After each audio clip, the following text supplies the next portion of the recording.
Pensiya yaşına çatmayan tənha şəxslərə sosial müavinət verilə bilər.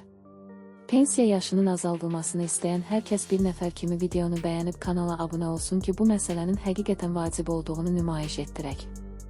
Azərbaycanda əhalinin yaşlanması və sosial müdafiə sisteminin təkmilləşdirilməsi istiqamətində müzakirələr fonunda tənha yaşayan, ailə dəstəyi olmayan yaşlı şəxslərin sosial təminatı yenidən gündəmə gəlib.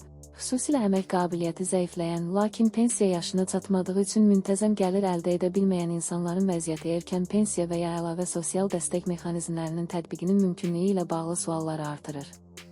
Bəs Azərbaycanda tənha və kimsəsiz şəxslər üçün pensiya yaşının azaldılması və ya onlara pensiya yaşına qədər xüsusi sosial müavinətin verilməsi mümkündürmü? Mövzu ilə bağlı konkretaza danışan iqtisadçı Razi Abbasbəyli bildirib ki, nəzəri baxımdan belə bir modelin Azərbaycanda tətbiqi mümkündür.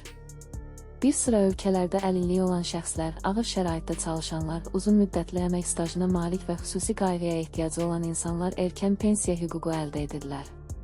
İnkişaf etmiş dövlətlərdə isə tənha yaşayan və ailə dəstəyi olmayan şəxslərə pensiya yaşına çatmamış sosial yardım, evdə sosial xidmət, sosial işçi dəstəyi, əlavə müavinətlər və tibbi qayğı xidmətləri göstərilir. Ekspert hesab edir ki, Azərbaycanda da oxşar mexanizmin yaradılması mümkündür.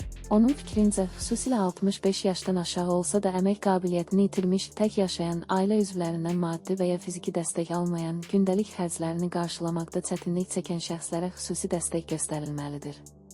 60 yaşını keçmiş, ailə və qohum dəstəyi olmayan insanlar pensiya yaşına çatana qədər sosial müavinətlə təmin edilə bilərlər. Bununla yanaşı, həmin şəxslərə evdə qulluq göstərəcək, gündəlik ehtiyaclarının qarşılanmasına kömək edəcək sosial işçilərin ayrılması da məqsədə uyğundur.